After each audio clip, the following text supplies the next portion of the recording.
Katie. Hey, John. Welcome back. Thank you. I haven't seen you for a while. I know. Where have you been?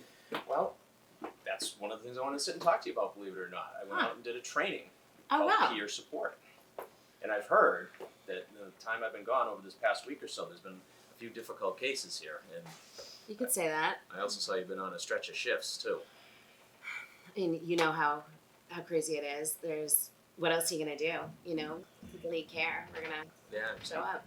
One 12-hour shift after another. It's, you work, you go home, you eat, you sleep, you come back, right? Yeah, rinse, repeat. Yeah. That's a great way to put it, especially on such a rainy day like this. So when, one of the things I'm very excited because one of the things I just learned about this peer support is something that we're bringing here to this organization because that's where I've heard about it initially. And what it is team members who do the same work really reaching out to each other to support one another.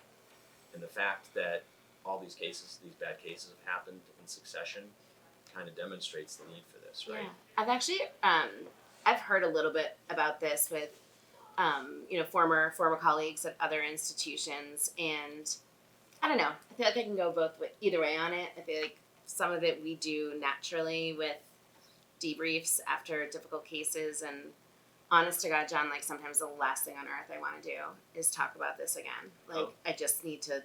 Like we have a whole other, right back at you, like a whole other 12 right around the corner. So sometimes you have to move on. Exactly. Everyone copes in a different way, and as you mentioned, the team debriefs are about the team, right? And we don't really have a formalized way, at least here, to do that for the individual. And this is something I've learned has been going on for 10 or 15 years other places. And what it is the availability of someone who does the work you do to sit down and chat with you. And some people find it helpful, some people don't. But if you develop a culture in an organization where people are comfortable doing this, I'm a lot older than you. And back, when I did my training, right, you don't talk. You just deal with it, put it inside, and go with it, right? And you just don't ever, do anything about it. But I feel like that's still kind of the case, to be honest. It is. And I guess I don't understand what's different about a peer supporter than me talking to like one of my, confidant colleagues. Like, is this? I mean, I know your medical training isn't in this, but like, is this something for which you get trained? Yeah, that's what I was just doing. I was taking the course, and I learned how to train others too. And the beautiful thing about it is exactly what you just said. It's not something where it's a chain of command type of thing where you have to meet with your leader, and then your leader meets with someone else, and you do all this kind of stuff. It's kind of putting a little structure around what we've all done naturally over time.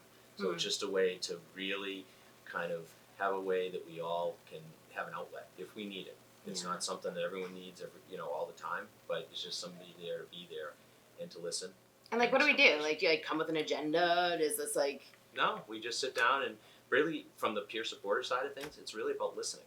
Listening to the other person, finding out what's going on with them, and hearing what they do to deal with their stress or to deal with their anxiety or how things are impacting them. Because, one of the things, again, that we never really learned how to do is to process this kind of stuff. And one of the things that I've learned is when you look at all the people training now, be it a doctor or a nurse, they're all learning how to do a better work-life balance than we learned how to do.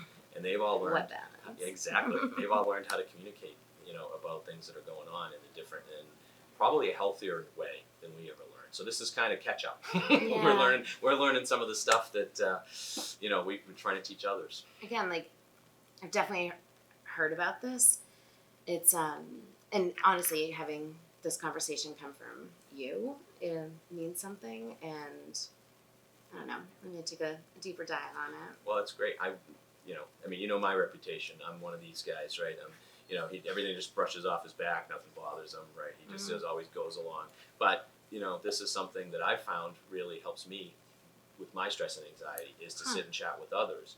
And I can definitely direct you because there's a bunch of resources that the peer support team that's here has put together for folks to look at and see what works for them or what might work for them. But anyway, just to see what all the offerings are. I mean, I guess I'd be interested because even if not for me, like for my team, I guess I'd give it. I'm willing to, do the test case with you because it's been really hard. Yeah, it's been. COVID's been tough, and then just the everyday stuff is tough, right? And we got to support each other because we've all gone through it, and we want to be able to be there for ourselves, for each other, and for our patients. Yeah. All right. Well, All sorry to right. have this kind of a Oh no. pseudo deep conversation with you, Well, but it's good to see you. nice to and, see you too. No, you're spot on. It's just it's a lot to think about. Well, I hope you got some time off coming up, and hopefully you'll have some sunshine. Thank you. All right. I'll see you later. All right. Bye.